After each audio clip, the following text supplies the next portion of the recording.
Imagination will often carry us to worlds that never were. But without it, we go nowhere. That's one of Dad's favorite Sagan quotes. New spring, crossroads of twilight, a brief history of time. The Gathering Storm, Pyramids by Terry Pratchett. We Free Men by Terry Pratchett. Cosmos by Carl Sagan. Path of Daggers. Knife of Dreams. Shadow Rising, Robert Jordan is definitely popular here. On the Origin of Species by Darwin. Charles Darwin. Guards by Terry Pratchett. Dad's the littlest brother, Elijah's the oldest, and Thomas is in the middle. Grandma raised them all by herself, so they were always close, but I don't think my uncles ever expected to have to do what they did for my dad this year. They gave all of us places to live after Dad got arrested. It's still a little weird to be back here and not sharing a room with my cousin at Uncle Thomas's house.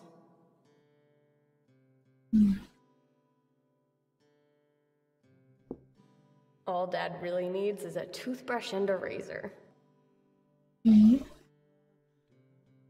Rainbow shave creams and Lush perfumes, lotion. Mom always had the driest skin.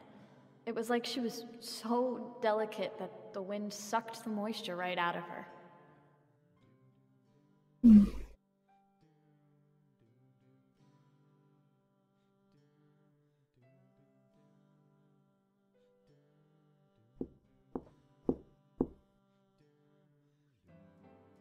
Sometimes I wish Dad would dress the way I imagine an Oxford professor looks. Nice tweed blazers, snappy corduroy pants, that kind of thing. But khakis are fine too, I guess. Every year, Mom would get Dad an ugly tie for Christmas. It started as her just having bad taste. Then it turned into a tradition. This year, I bought him an ugly tie. I think he almost cried. I haven't been in here since she disappeared.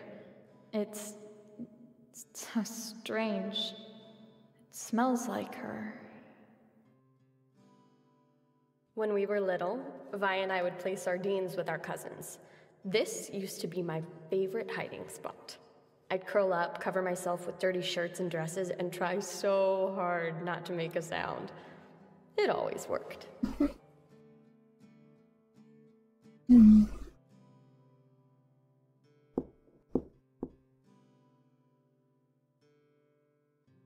Yeah, we can look at those, couldn't we? Okay, no mind then. That would be one of the places I would look for clues. Okay, doesn't look like we can do anything here.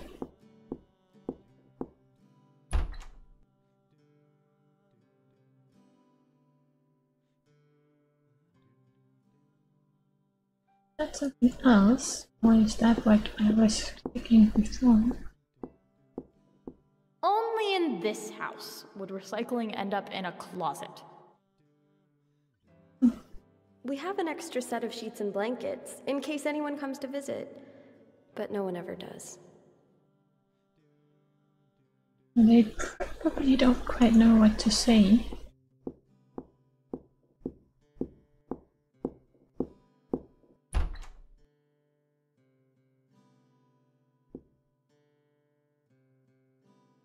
Looks like something from a prom. This is for the linguistics mini-unit we're doing in my Spanish language class. We were supposed to take a common word and find as many different translations for it in various languages as possible. I chose home. Click your heels 3 times. Yeah, Swedish. Yep. And yeah.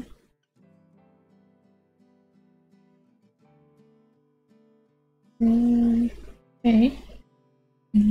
Yep. Okay. And I was 5 years old, I pushed a boy's head in a girl's toilet and called him a wench. I had no idea what the word wench meant. My 5-year-old self must have had some notion that the word was insulting, but clearly I did not understand what the word was. A. Somewhat outdated, B. Not part of the typical 5-year-old's vocabulary, and C. Usually reserved for a woman of some ill repute. What I did understand was the rightness of the word for its purpose, the trip of the tongue over the W into the E, the thorny jab of the inch. Like Shakespeare lining up assonances and alliterations in lines of verse, I found I could hear the sound of letters jostled together to form words. The quirks of language, I realized then, were mesmerizing, even if my preschool teacher didn't quite think so. My world of words grew exponentially larger once I learned to read. I pored over everything I could get my hands on, from magic treehouse books back to Harry Potter.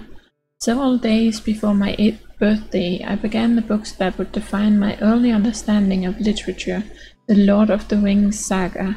I didn't know words like dwelleth, hither, and quaking, but when Bilbo, old and exhausted, said, "Don't adventures ever have an end?"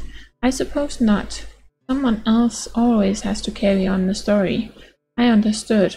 I ached to be the one to shoulder the burden of that story, to make it my own. During recess, I wound myself around the top of the monkey bars and balanced the book on my lap. At night, I snuck a flashlight under my covers to slog through just a few more pages. In 5th grade, I learned the word etymology. I learned that it came from Greek etymologia, which itself comes from the roots etymon, a true sense, and logia, study. To us, etymology is the study of the history of words, but it is also the study of the true sense of things. I liked that idea, peeling away the layers of history around a word, analyzing its sound, its use in a sentence, and its cognates, until I could find a word's true sense.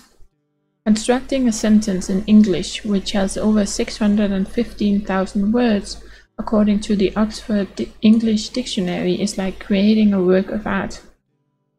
We have so many sounds to choose from, and with just a few quick motions of the tongue and mouth, we can select some of those sounds, and suddenly, a sentence that wasn't there before is hanging in the air.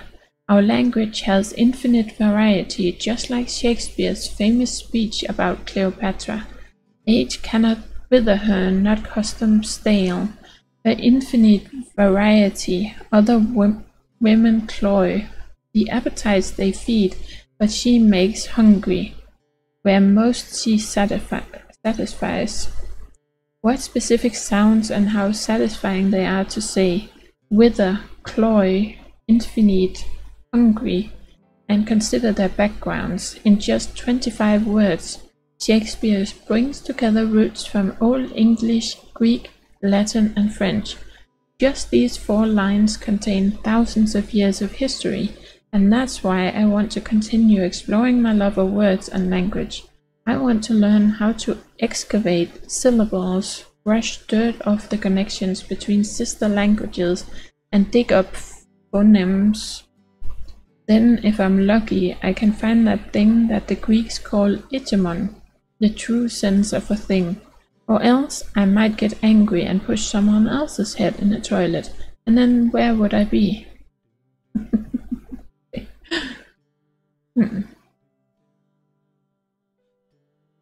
She has some deep thoughts for a... what is she, 17 years old, maybe? It's January 1st. The deadline's tonight. All my applications are done, they just have to be submitted. Shouldn't forget about that. Virginia Tech, too cold, too rainy, too depressing. Okay. Doesn't even want Princeton. I thought that was a good one.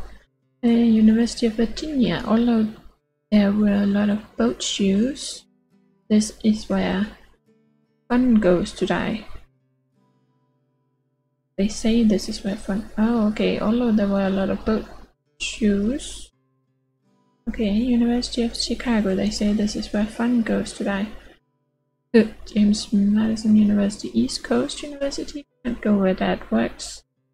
Middlebury, remember to make common app account. Okay, well, some of these references will most likely make more sense to Americans. I don't know that much about any of those areas because I've never been to America. Don't I look so awkward in that photo? I wore one of Mom's dresses. It was 2 sizes too big for me. Still, Violet and Gus and Merle surprised me by getting it framed. How could I not hang it on my wall? 1001 Nights. And one that looks Arabian or something. Or, well, I don't know. The Hunger Games. Oh yeah, we know that one. A Christmas Carol by Charles Dickens. Sounds something like something most of us probably know too. The Great Gatsby. Heard that one before. The Penelopiad. Don't really know that. I know Margaret Atwood's name. Harry Potter. Oh, okay. Mythology. Wasn't that the one my mom had too? White, the Once and Future King. That was also one her mom had, I think. That's Swan Lake. I got through this one in Spanish. Arabic? Well, that's still work in progress.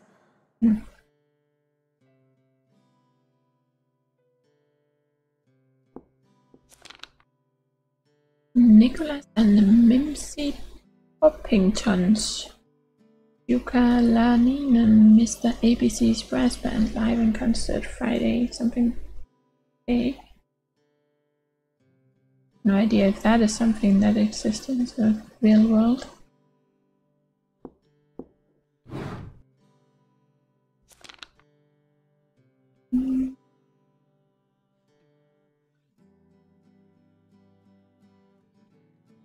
Okay.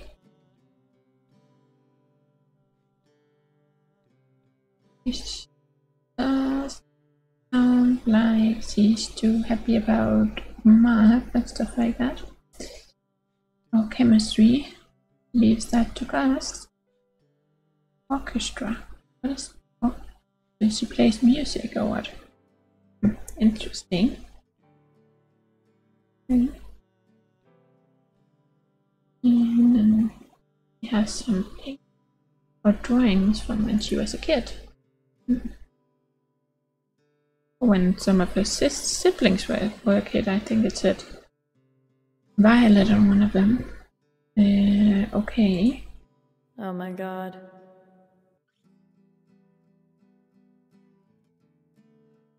Alright, this is not her room, this is Violet's room. Okay, never mind.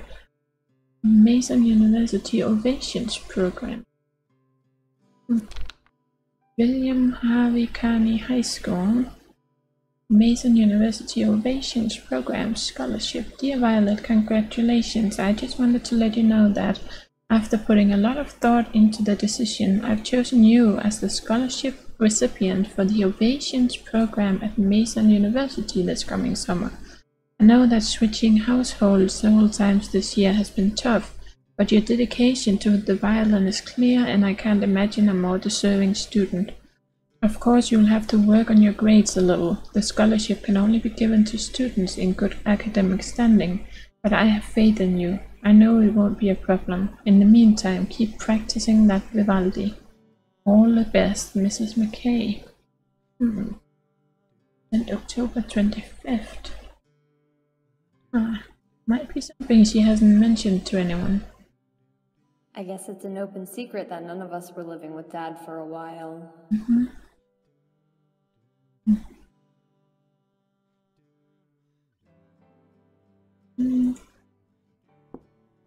Vi used to have problems wetting the bed. When she stopped doing it, Mom celebrated by taking us both to get new sheets. Vi picked out these. It's funny, this would be the last pattern she'd pick now. I try to remember to put an instrument case sticker in her stocking every Christmas. Like, real women play the violin, or in case of emergency, save the violin first. They're cheesy, but she likes them, I think.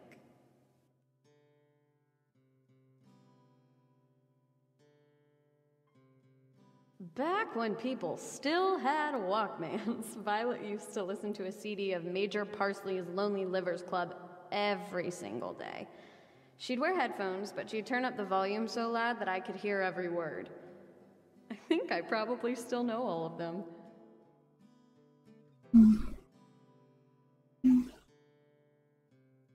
Okay, I'd go under. Oh, okay, it's both there. So can we go? Did we go into this one?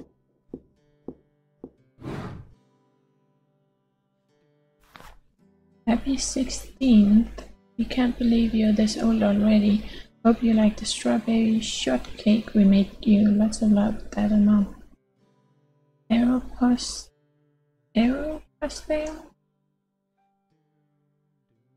Something.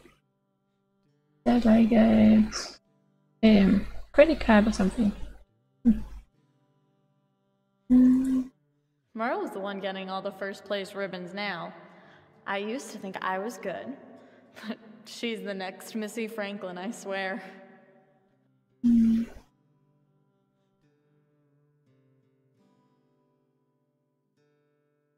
think that was it, maybe.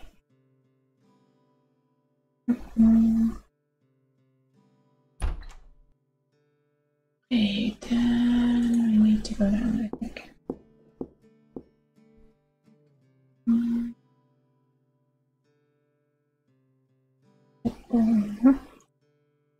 We need to go and ask Violet about the gin to figure out. Well, we can unstick the gate. But I think we've been to all the rooms now, haven't we? Just take a quick break. I've checked this. Find out. Oh, there's something there. A feather? Inside?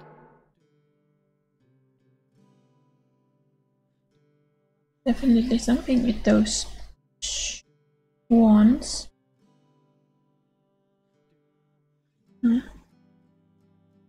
Okay. Yes. Okay. Sunflowers. Into the kitchen.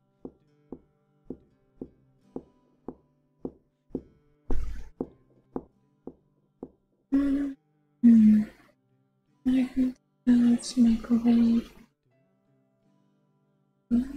Check the oven. Mom was the worst. Dishes. Leave house. Newspaper. Living room. House. Okay.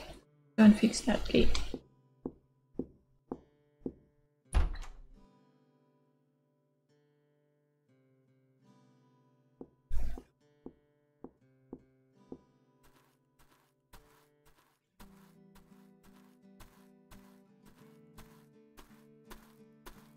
That should do it.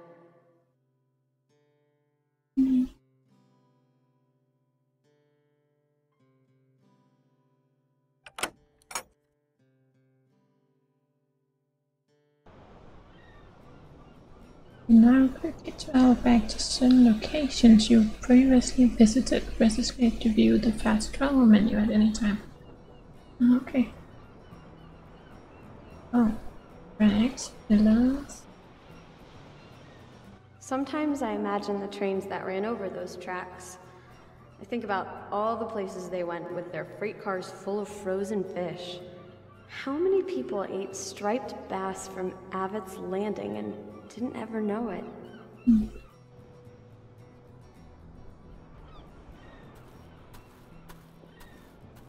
Oh, here we can walk over there. I didn't even notice. Vi and I found this place when I was 14 and she was 13. We thought we'd discovered our own little world. Until we realized that all the older teenagers came here to smoke. Still, we stayed away from them for the most part.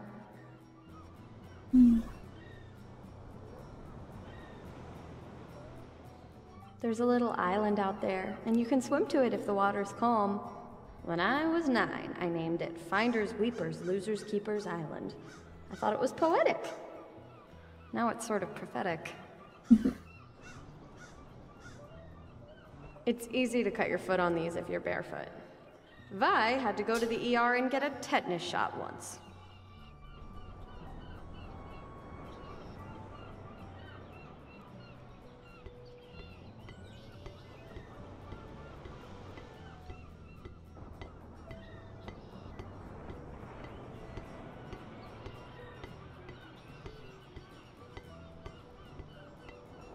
In the summer, you can see mud crabs crawling up the sides of those things. Sometimes the gulls pick them off.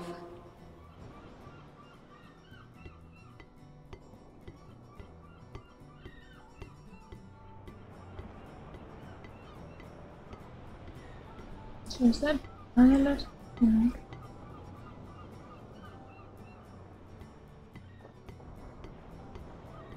It's Merle's birthday in 2 weeks.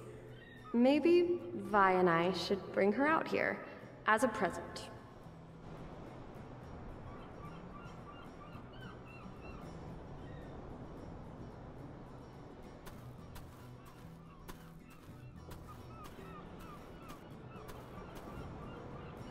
We were so lucky to find this. No one else ever hangs out on this side of the pillar, so we can pretty much put whatever we want here. And besides, we never leave anything valuable. Hey, can I look at the papers you hid next to your sweatshirt? Those?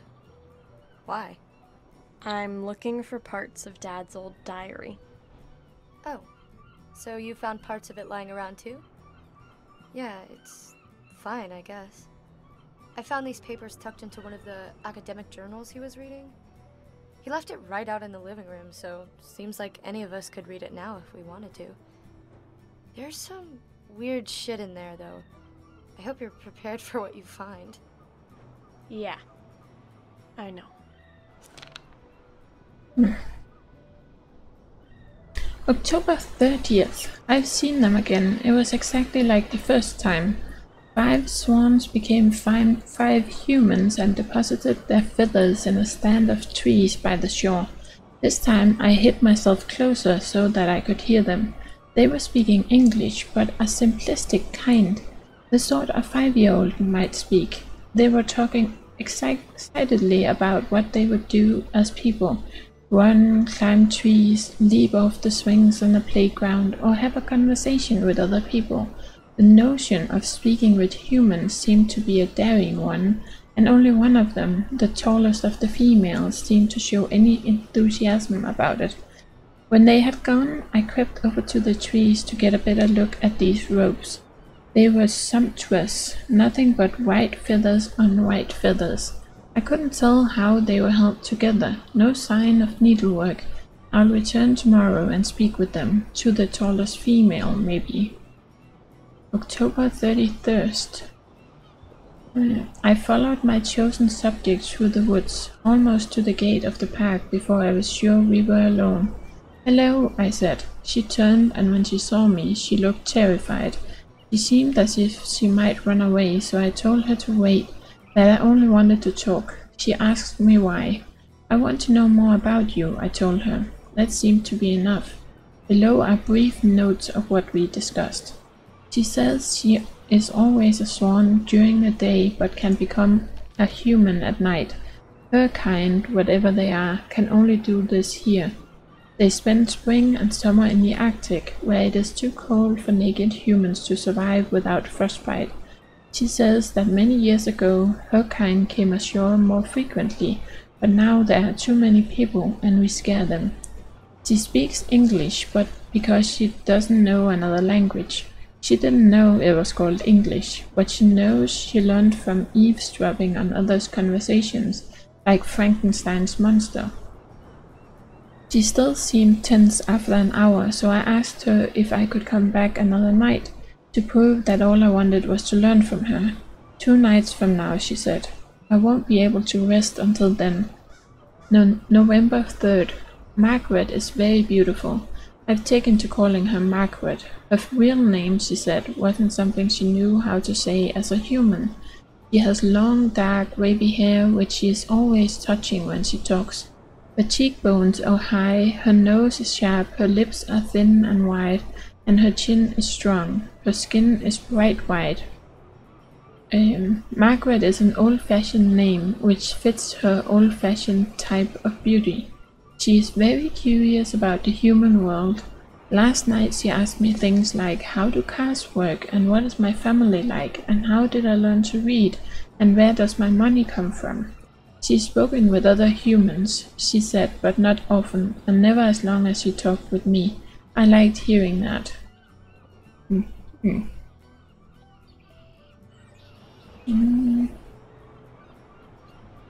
Investigating mom's leftover stuff at the park. Okay. He has some leftover stuff at the park. Okay. What color? Hey, stop pawing through my stuff.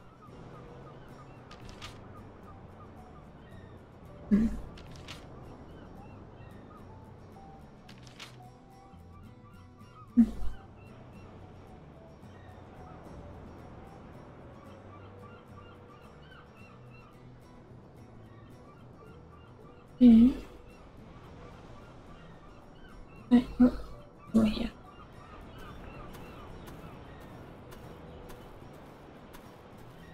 I've brought Jacob here a few times. I haven't told Vi yet, though. Not sure how she'd react. No, that's kind of their private spot, so it might not be taken too well.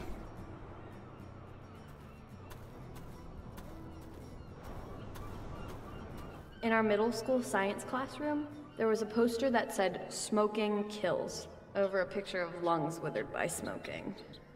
Violet used to say that poster was disgusting. I wonder if she remembers.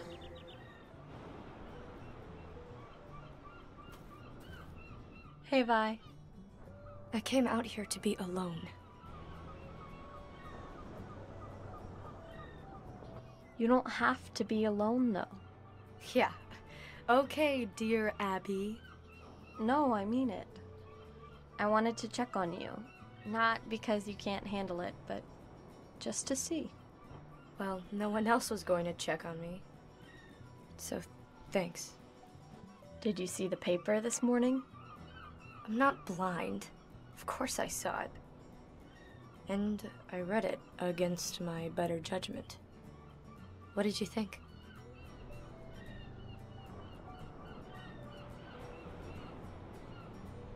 I can't believe what they said about Dad. Especially when his reputation has been dragged through the mud enough already. It's ridiculous. Lina, have you ever wondered if he did? Do it, I mean.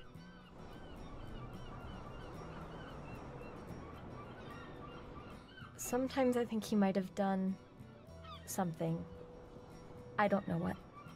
There aren't a whole lot of options when you think about it.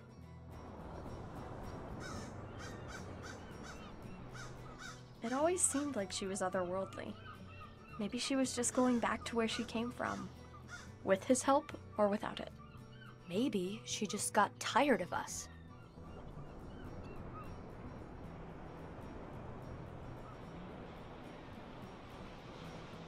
I mean, that once she's done doing whatever she's doing out there, she'll come back home.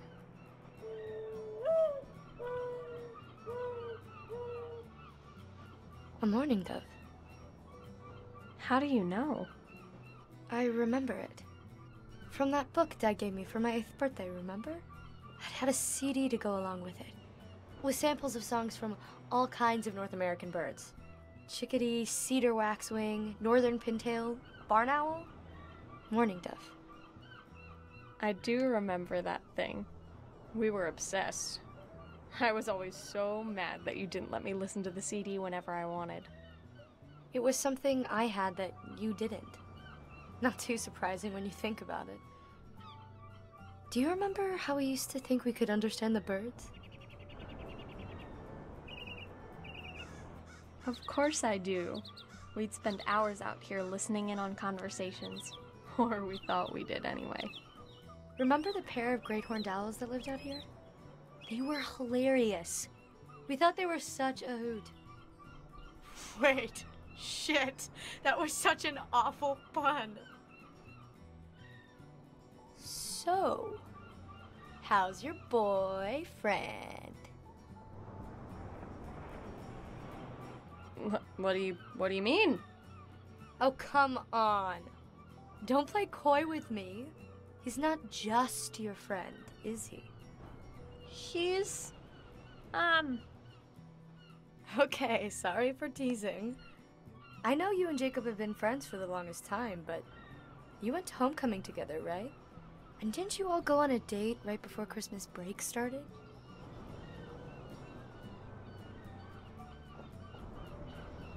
We went to get some ice cream. I don't know what to think. Don't get me wrong, I love Jacob. He's been like family all my life. But now things are changing. So? Do you like him?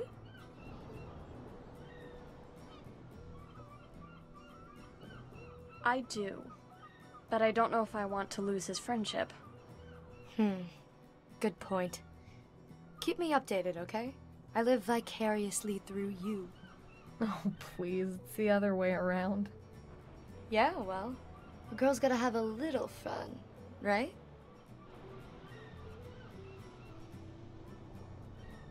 I found this. You went through my drawers? You bitch! I didn't mean to pry, but Violet... Go ahead. If you have a lecture, I'm ready.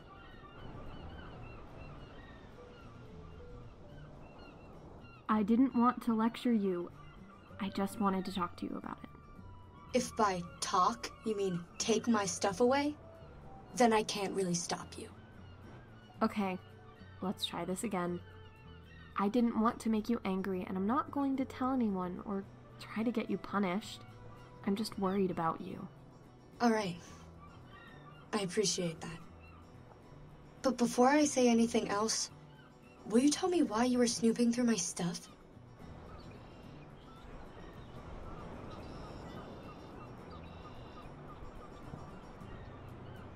I was looking for answers. About Mom. And you thought you'd find those in my desk because... They could be anywhere. You're crazy. Joking. Mostly. Okay, I'm sorry. I think you get that. Are we good now? Will you tell me how you managed to get your hands on this? Yeah, we're good. Sorry, I wasn't really angry, just surprised. My friend Sophie's older brother bought it for me. He charged me $30. It probably wasn't worth that much, but I wanted some.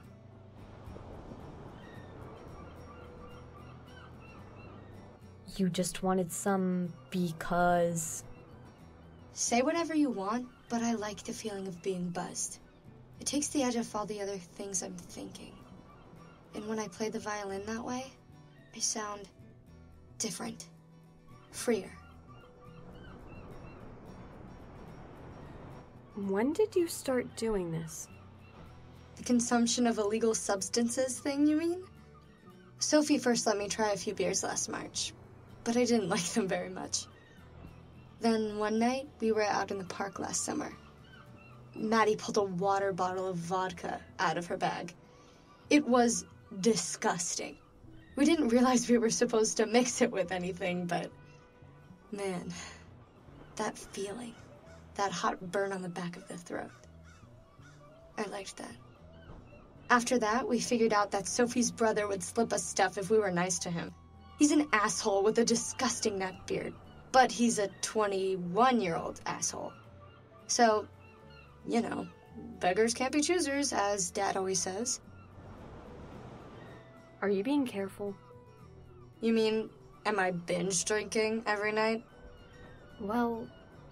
Don't you think you would have noticed? I'm not an alcoholic.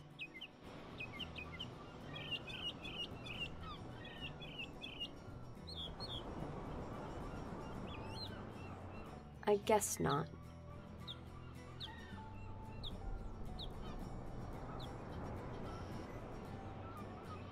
Okay.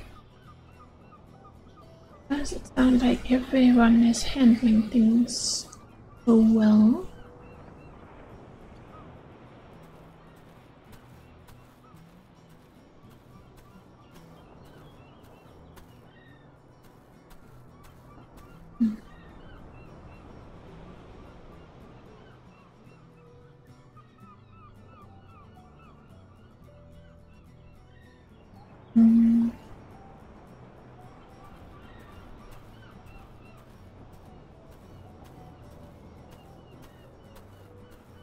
Indian strawberries grow here in the summertime. I used to eat them, but they don't taste like anything.